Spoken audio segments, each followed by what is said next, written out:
The book is titled Who's Left, and the author who is on the line joining us today for the second time on my show, ladies and gentlemen, Curtis Howard. How are you, man? Hey, man, what's good, man? I'm good, man. Good, Beautiful. good. Yeah. I see you out there staying busy and doing a lot of interviews, and I'm glad things are picking up. Oh, yeah, man. I'm in business now, so I've been staying busy. I'm working with the housing providers now to establish a housing for formerly incarcerated people. Oh, wow. Tell me a little bit about that before we get started. Oh, yeah. Well, I'm the director of All of Us or None San Diego chapter, which is a nonprofit that advocates for formerly incarcerated people and their families. I'm a writer. One of the housing providers read an article that I did about homelessness, invited me to represent formerly incarcerated people when it comes to homelessness, and took me on. I've actually just recently got a 2-year contract with them, and it's all good, So I talk to different housing providers, different agencies on some of the barriers and obstacles that formerly incarcerated people face when it comes to housing, How hard is it for a former inmate to... Oh, man, it was such a big problem with me, It stood me up for a long time. Even when I transitioned my mindset to transition and to try to become productive and make something out of my life. Well, I wanted to do it, but I also didn't anticipate the barriers of being able to find housing. And it took me, it kept me in a vicious cycle of staying in the system, man, because, I didn't have stable housing. So when you don't have that, it keeps you on the street. It keeps you on survival mode. You might have a place here and there. You might stay with someone, but you're still considered homeless if it's not your place, So I went through a lot of that. Still end up with doing a couple violations, and everything. I just couldn't get my shit together without stable housing. So it had a huge impact, on me being able to succeed, and stay afloat. So when I finally did get it, I kind of dedicated a lot of time toward making sure nobody else has to go through that, knowing what it's all about, Yeah. Much respect and kudos for you doing that, especially since you know how hard it is. That's really, really awesome, man. Absolutely, man. Absolutely. Yeah. Man, I've actually paroled to the streets, homeless. Actually paroled, pulled up at the Greyhound bus station and hit the sidewalk from prison and not really having a plan or nowhere to go. So your boy been through some ups and downs, and but it's all good, man. And that's why I give back now, Yeah. Well, I mentioned your book at the beginning, Who's Left? And if anyone wants to check out my first interview with Curtis Howard, just type in Dusty Vision San Diego, Dusty Vision ROLLlN 40s, Dusty Vision Curtis Howard, something along those lines, and you'll be able to find the first interview that we did. A couple of things that we kind of briefly touched on, but we didn't get too deep in the first interview that I would love to discuss with you. And before we jump into that, tell everybody kind of what your book is about if they do not know about it. Yeah, Who's Left is the caption. The book is Who's Left, the story of my life involving gangs, drugs, and prison life. So those are the three things that it discusses. When I say who's left in the book, it means that after going through all of these things that people go through, because I'm not the only one, is that it shows that there's very few people left in the end. So my book starts with a lot of characters. Everything's true in my book. The names are true in my book. It starts out with a lot of characters that's mentioned in the book, but when you get to the end of the book, you find out who's left. So it kind of basically gives you a reality check on the lifestyle and what becomes of it, Yeah, Mm-hmm. great read. My dogs are howling in the background. Don't mind me. They sound like wolves out there. 200-pound big old monsters. Oh, you got the big ones there, boy. Now, last time we didn't get to delve too much into your drug use, and unfortunately, that is a big problem in our community to this day. And that was a big impact on your life. Can we talk about a little bit about what your journey through drugs? Like, did you start smoking weed, and then just like talk to me about how you got to where you got when it comes to the drug use? Oh, absolutely, man. When I was young, we smoked weed, but weed wasn't like it is now. Weed is like chronic now. Yeah, you had the four-finger lids, huh? Yeah, we smoke Acapulco Gold. Commercial was there you go. The commercial was the Reggie, and the Colombian Gold was the good shit, and the purple hair cess was like top shelf. So it kind of just started out with that. I smoked a little weed. I wasn't never really a really big weed head then, but I smoked it, and that was about it. They had PCP came out a little later at that time, but I was afraid of it. I saw a couple of people smoke it, and I saw what they did after they smoked it, and I was like, man, I don't even want to try that shit, because everybody that I see smoking it, was like flipping out, taking their clothes off, running down the street, and all that stuff. So I didn't really have a problem with that. But later on so from that time, in about like 77, when I first became involved with the Crips, it was just a little beer here and there and a little weed. And then in 85, this was years later, I was incarcerated, and someone came in talking about crack. They were talking about, oh man, there's some new shit out here.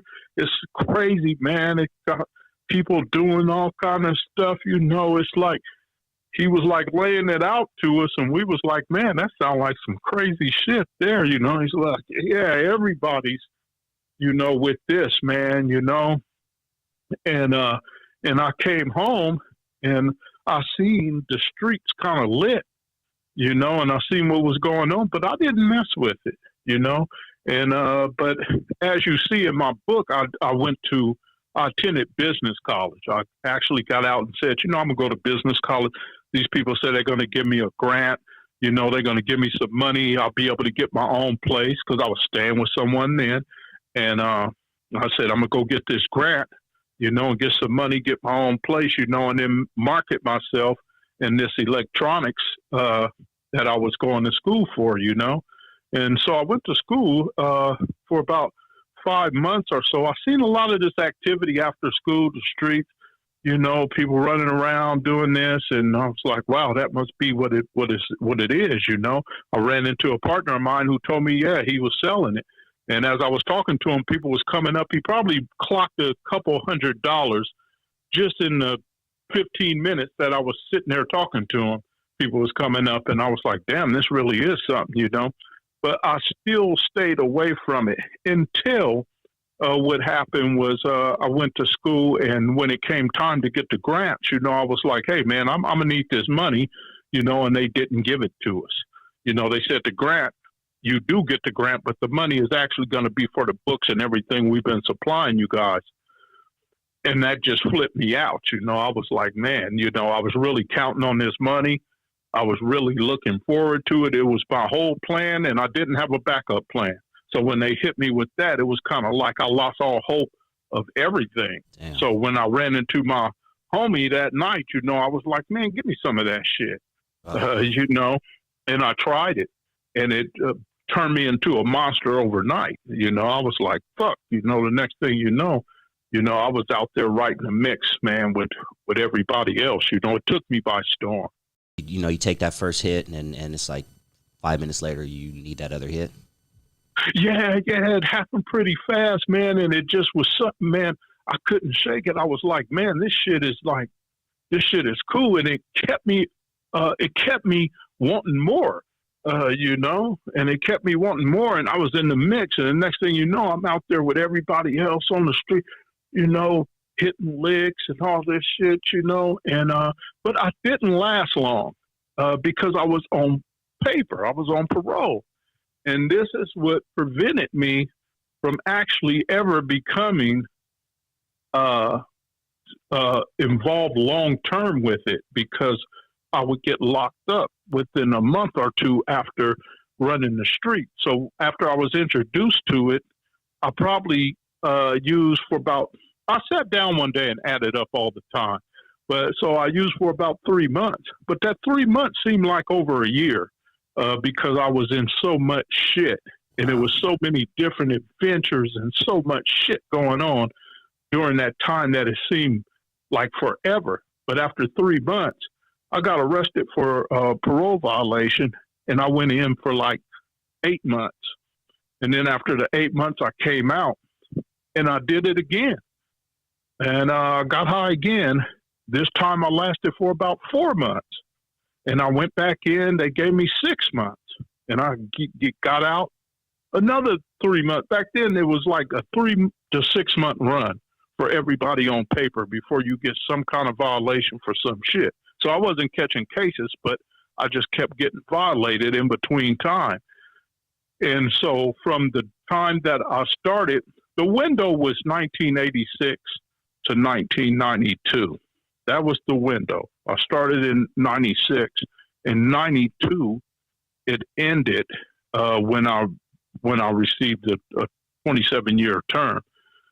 And so even in that 86 to 92 window, I still did not use all of that time, because during that time period, I was locked up more than I was out. So what ended up happening is when I sat down and added it all up, I had a combined total of about 2 years and 3 months that I had used altogether. But that 2 years and 3 months were based upon 5 months out here, 6 months out there, 4 months out this time, 3 months out this time, and it came up to about 2 years and 3 months total. But I tell you, I was a beast. Just even in that short amount of time, I lost respect. I was out there. My health wasn't good. Lost weight. Lost runner. I could never get my shit together at that point because my shit wasn't together to begin with. That's why I tried to go to school and do the right thing and get the grant and get started. But when that failed, I lost hope on everything. And I basically said, man, why am I out here trying to do the right thing? I need to be in the mix with everybody else. But shit, I didn't intend to be in that type of mix, and for that. And for that period of time, because it did no good for B, especially as an OG who came up years before that shit started. I came up and was a major contributor to the gang, through the banging in my set.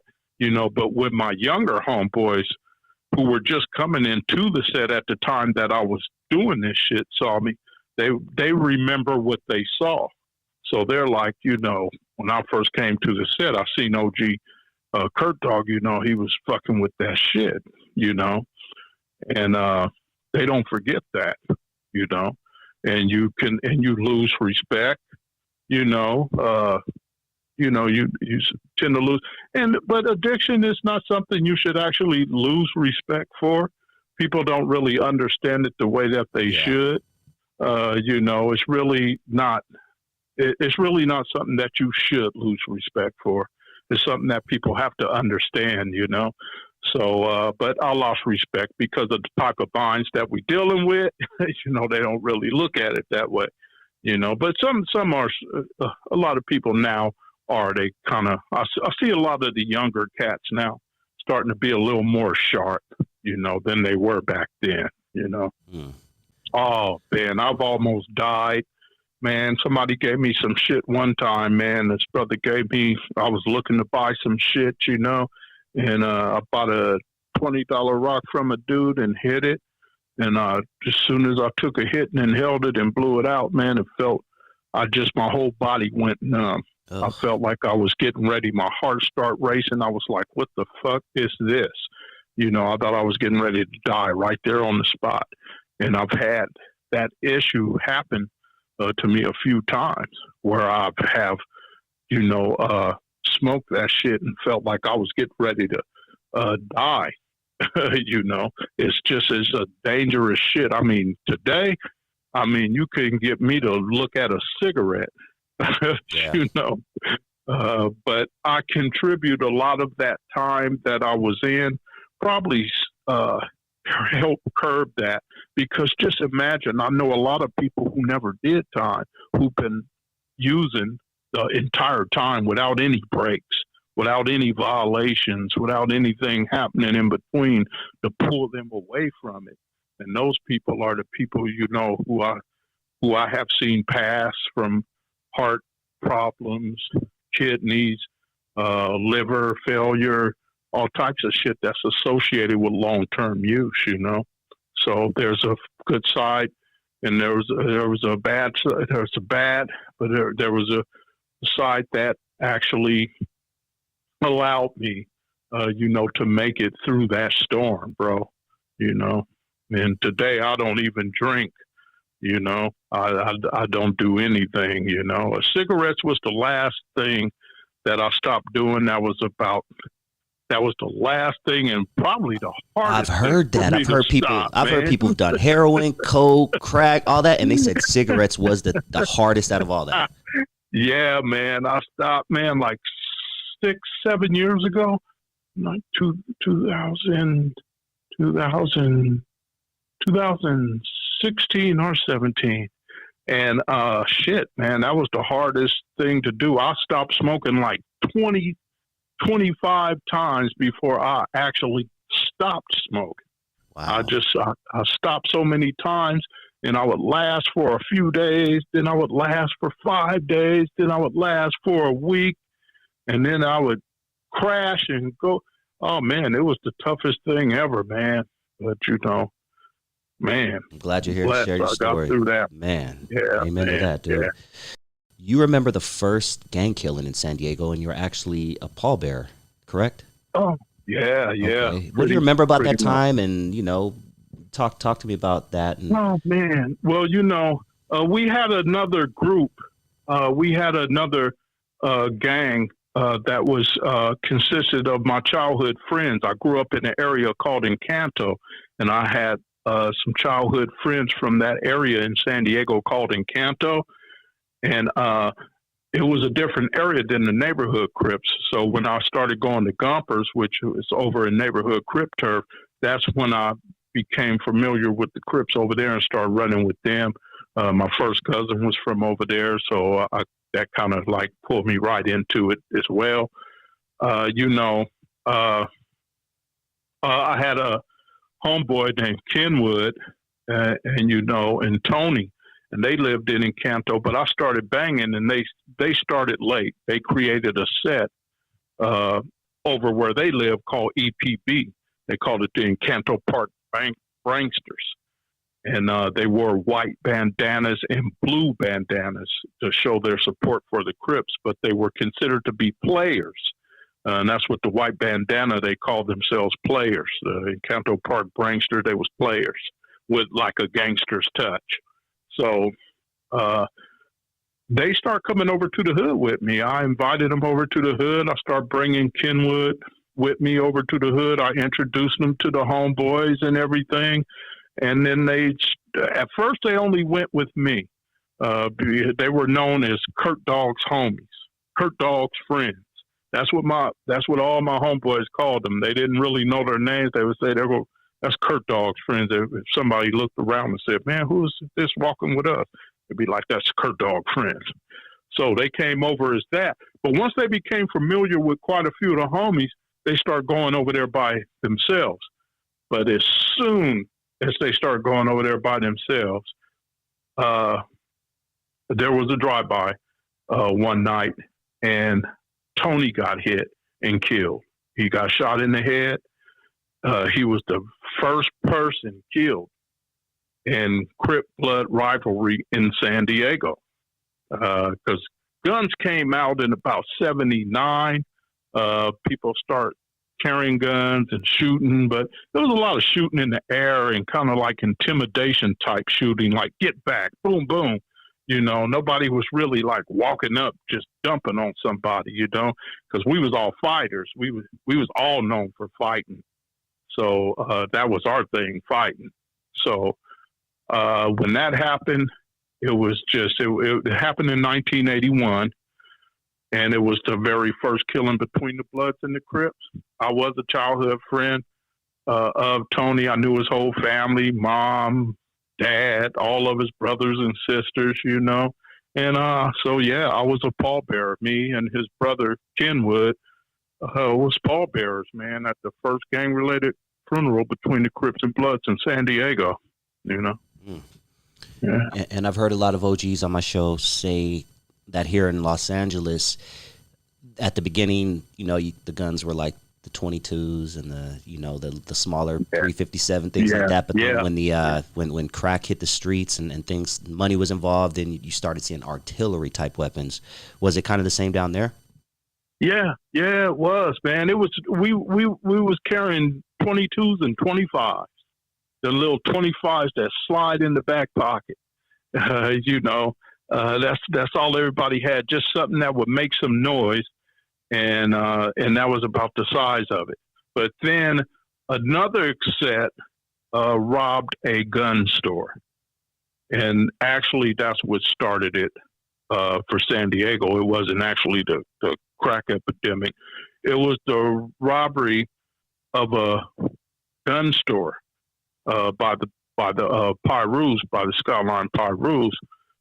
And they got a lot of heavy equipment, a lot of shit out of there, shotguns, all kind of shit, And the only reason I'm saying their name and as far as being associated with that is because they were arrested for it. So I wouldn't be saying anything that's not known, and that's something that the police can hear and say, "Hey, man, let's go check them guys for this that happened like 40 years ago."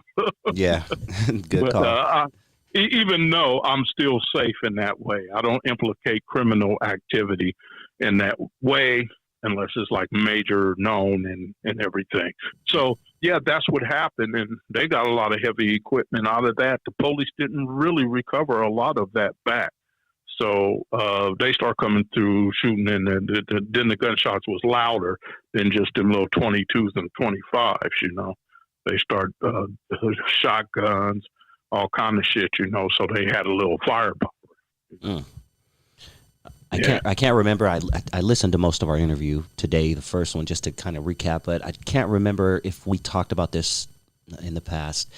But just like Los Angeles, did the police have any, were they egging shit on, causing trouble between gangs like they were up here? Yeah. They were notorious for getting mad at you. They would pick you up on the street and drive you and drop you off in a different hood. That was pretty common, to drop you off in a rival hood. I had a couple people tell me that it was on a bigger scale. I had some Bloods tell me that I'm really cool with now, tell me that the police actually was telling them that they would give them some firepower, to do some shit. And this is a known Blood that I'm really cool with that told me that the police did try to have that conversation with them one day long ago when we were still banging. Mm. Damn. Mm. Yeah, pretty much. All right, let's dive into prison a little bit more once again, in hopes that someone listening decides that maybe this isn't the life for them.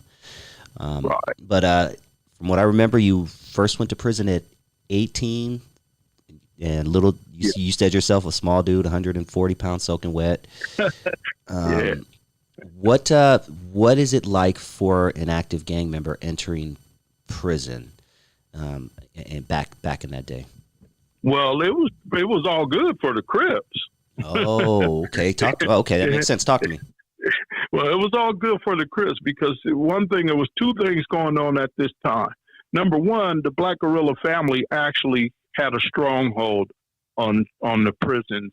They actually, when it came to blacks, the Black Guerrilla family was the leaders of that. When I got to prison, they were still very powerful and very influential.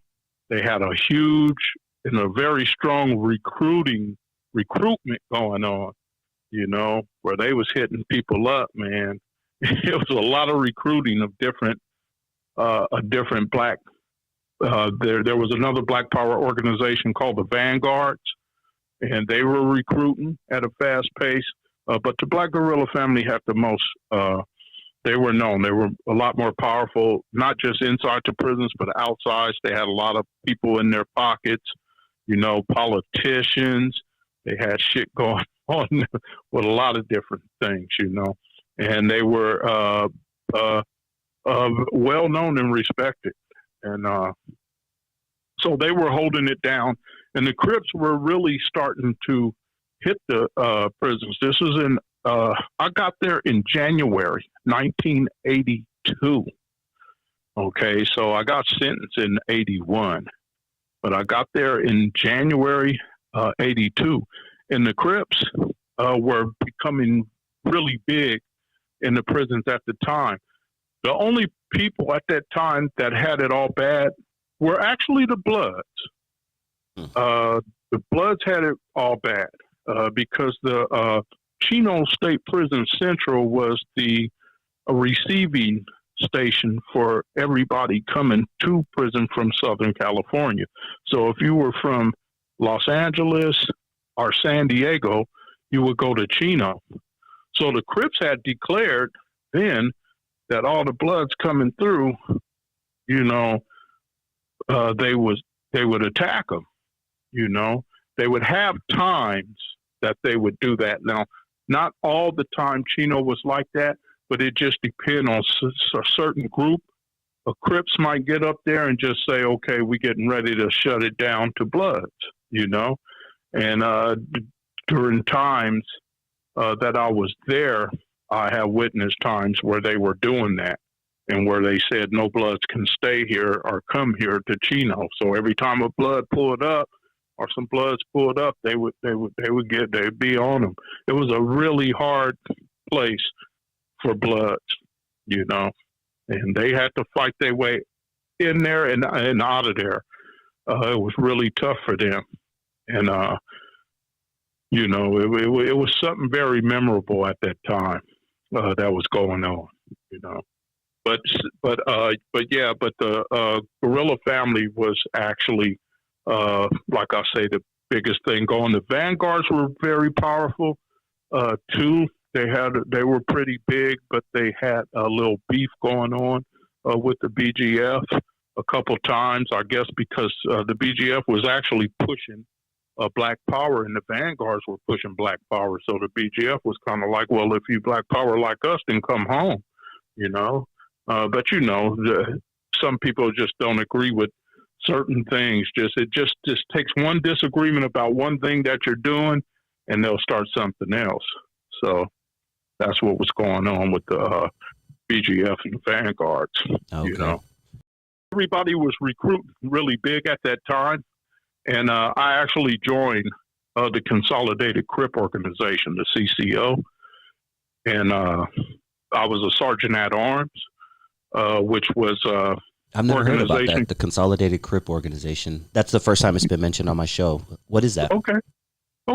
Well, I'm going to be the first to mention this then for you. Yeah. The CCO was a Crip from every part of California. So what the thing was this was an organization that included all Crips. It didn't matter if you was from L.A., San Diego. We had them from San Bernardino, Riverside, you know, Palm Springs. You know, it was just Crips from everywhere throughout Southern California combined into one organization called the Consolidated, you know, as one. So it was called a Consolidated Crip Organization. And the Bloods had one also called the United Blood Nation.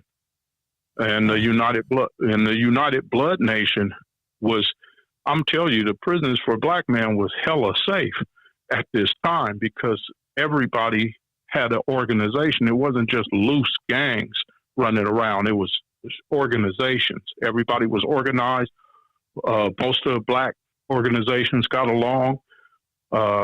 Even the Consolidated Crips and the UBN, was cool. We had our things go on sometime. But it was ranks. We had captains, we had lieutenants, we had sergeants, we had ranks, and we had responsibilities, and that's what made it very safe. Because, because, you might get called up on for something, but it was just part of the process of being organized, and being in rank, So it was huge. A lot of people don't know about the years. I've heard them discuss the CCOs on LA, on a lot of the Los Angeles interviews that was going on with Crips and stuff there. And I heard them saying that they couldn't really pin down the year that it started. And they were saying like 85 and in 86. I was like, bro, yeah, I hate to tell you this, but because I'm from San Diego and I know LA likes to take the lead on this kind of shit, but bro, I was a CCO in 1982. But actually my captain was a dude named Shorty from LA, and we had a captain named Ghost from Venice Shoreline Crips, Big Ghost, too. He was a captain that a couple of my homeboys in other prisons was up under when we was all with that then, Damn, thank you for sharing that. Mm-hmm. Putting any macho-ness aside that the outside of you may have been showing at the time, were you scared entering prison, or did you feel like, you know what, I just accomplished the next step of being a gangbanger? Actually, yes, it was the next step.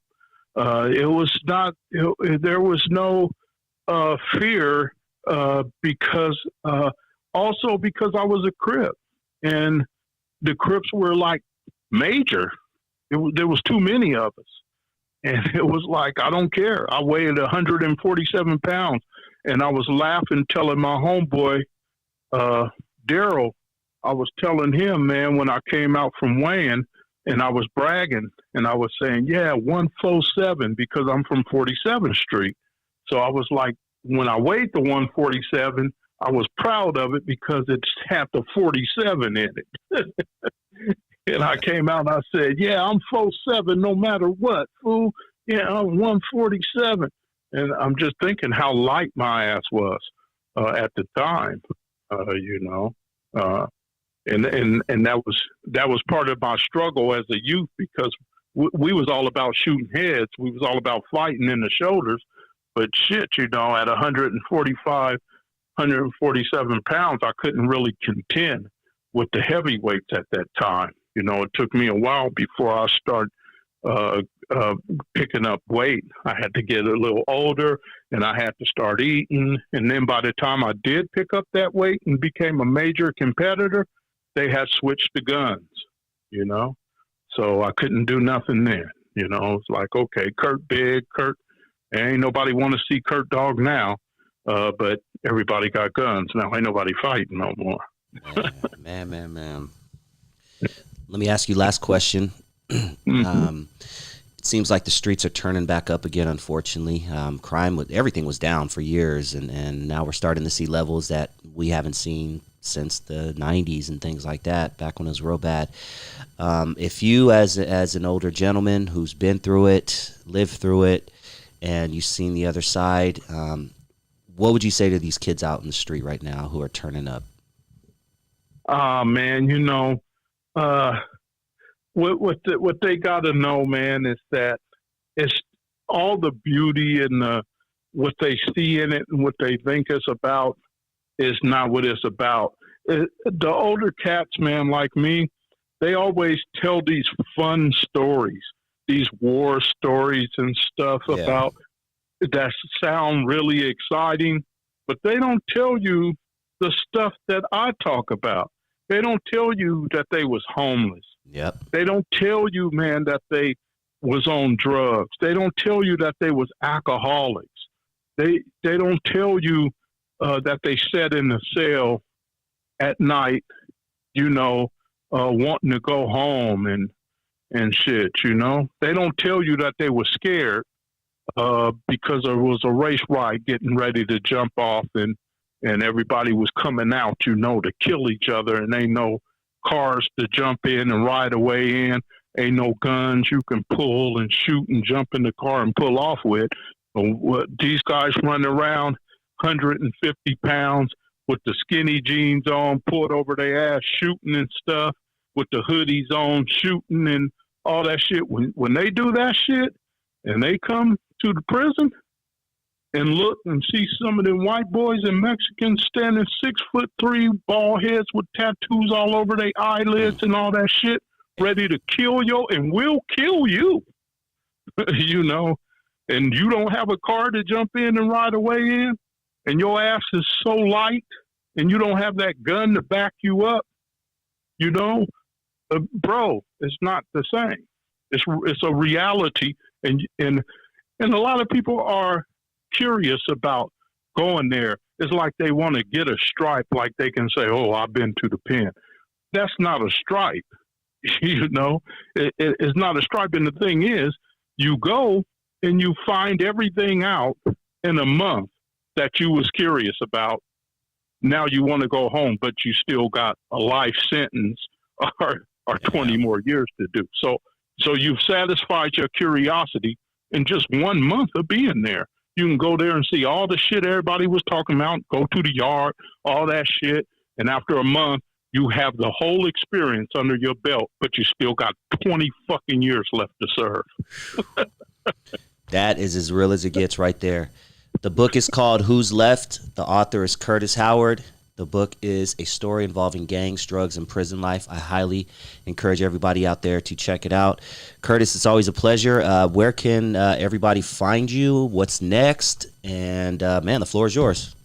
Absolutely, man. Right now I'm actually editing Who's Left.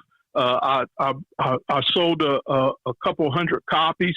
They went pretty good. Gave everybody some, but now I wanted to edit the book, and I wanted to edit it, and I wanted to add an introduction other than the one that I had.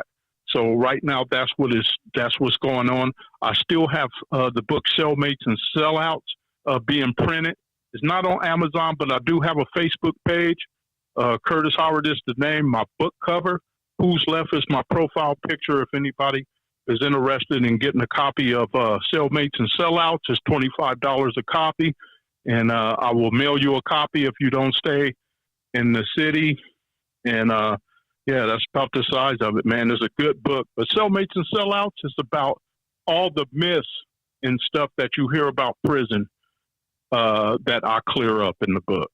Man. What's really going on behind bars, and a lot of other stories about people's struggles and what happened to them, how they end up in prison, and how you end up there under a fluke and stuff by a quick decision that you make. And it's based up on a lot of people's stories that's in the book, of true stories of them and how they ended up there, Man.